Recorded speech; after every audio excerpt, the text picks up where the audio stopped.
निदेशकों का धरना हुआ, उसकी अब बात शासन प्रशासन स्तर पर चल चुकी है और अब एक कमेटी का गठन हो रहा है। उस कमेटी के सामने इनकी बातचीत होगी, जिसमें इन्होंने कई राज्यों के अपने प्रस्ताव रखे हैं कि राजस्थान में 58,000 रुपए मिल रहा है, जो 20 वर्ष से ज्यादा सेवा दे चुके हैं। संघ के प्रदेश मंत्री की तरफ से क्या कहा गया शिक्षा मित्रों के समायोजन को लेकर, कमेटी बनाने को लेकर, आज के इस वीडियो में हम उसी अपडेट के बारे में जानने वाले हैं। आप लोग इस पूरी वीडियो को अंत तक जरूर देखिएगा। कई राज्यों में कहीं 35,000 है, कहीं 38,000 है, कहीं 25,000 भी है।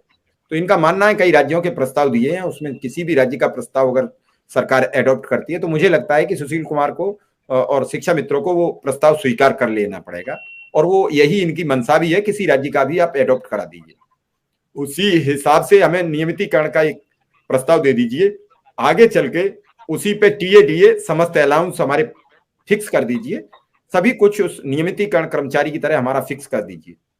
तो मैं चाहूंगा कि आपकी क्या राय है? भाई शिव कुमार जी, पहले तो मैं जो सुशील कुमार जी हैं और उनके साथ जितने भी उनके साथी हैं सभी को बधाई दूंगा, क्योंकि जब सरकार समिति बनाने लगती है, समिति के गठन की प्रक्रिया चालू होती है, तो कहीं न कहीं सरकार की मानसिक दशा ये है कि इनके साथ जो अन्याय हो रहा है उसे दूर किया जाए। पहली चीज तो उन्हें समझ में आ गया कि इतने समय तक जो दिया गया है, जो किया जा रहा है, गलत है।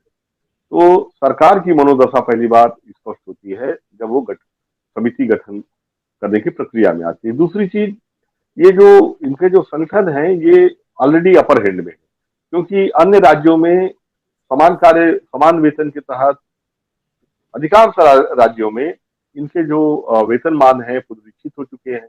कई जगह पे इन्हें नियमितीकरण भी हो गया है, और तमाम जिन सुविधाओं की आपने बात की, चिकित्सा की, बीमा की, पेंशन की, अधिकांश सुविधाएं भी इन्हें मिल रही है। तो कोई ऐसा कारण नहीं है कि जिसके कारण अब हमेशा इनको आगे भी वंचित रखे।